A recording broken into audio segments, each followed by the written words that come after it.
Colombia university ने गजा युद्ध के खिलाफ आवाज उठाने वाले छात्रों पर एक ऐसा कहर बरपाया है जिसे सुनकर रूह कांप जाए। यूनिवर्सिटी प्रशासन ने लगभग 80 छात्रों को सस्पेंड कर दिया है और कुछ की डिग्री तक छीन ली गई है, सिर्फ इसलिए क्योंकि उन्होंने फिलिस्तीन के समर्थन में प्रदर्शन किया। 2024 की गजा इंकैम्पमेंट और मई 2025 में हुई बटलर लाइब्रेरी की घेराबंदी को लेकर यह सजा सुनाई गई है।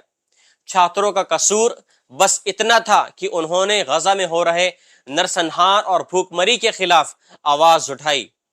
छात्रों ने मांग की थी कि यूनिवर्सिटी इजराइल और उससे जुड़े हथियार निर्माताओं से अपना आर्थिक संबंध पूरी तरीके से तोड़ ले, लेकिन इसके बदले उनको शिक्षा से बेदखल कर दिया गया, उनके करियर तबाह कर दिए गए।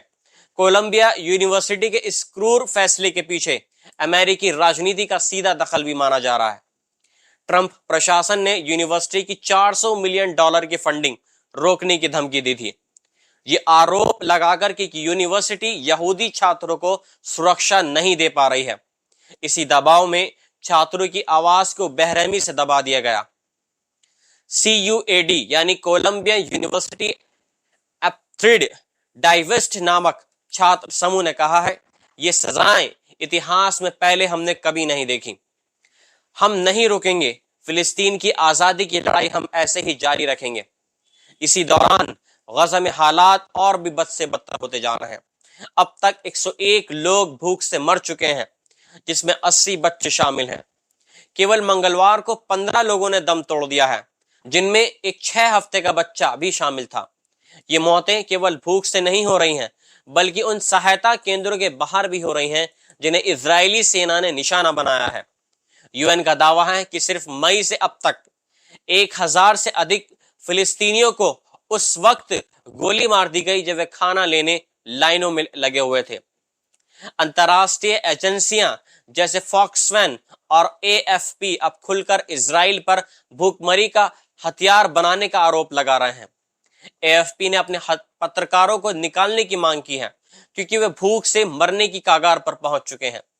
यूरोपीय संघ ने भी अब चेतावनी देनी शुरू कर दी है कि यदि इजराइल ने अपनी नीतियों में बदलाव नहीं किया और नागरिकों की हत्याएं नहीं रोकी, तो हर विकल्प खुला रहेगा। उन्होंने साफ कहा कि मानवीय सहायता बढ़ाने के वादों के बावजूद जमीन पर कुछ नहीं बदला। दूसरी ओर ट्रंप प्रशासन के विशेष दूत सीजफायर की बातचीत करने के लिए यूरोप और मध्य पूर्व की यात्रा पर हैं। रिपोर्ट्स के मुताबिक अगर सब कुछ ठीक रहा तो वे कतर जाकर युद्धविराम समझौते को अंतिम रूप दे सकते हैं, लेकिन तमाम कूटनीतिक प्रयासों के बीच गजा के लोग मर रहे हैं, कभी भूख से, कभी गोलियों से और कभी दुनिया की बेरुखी से।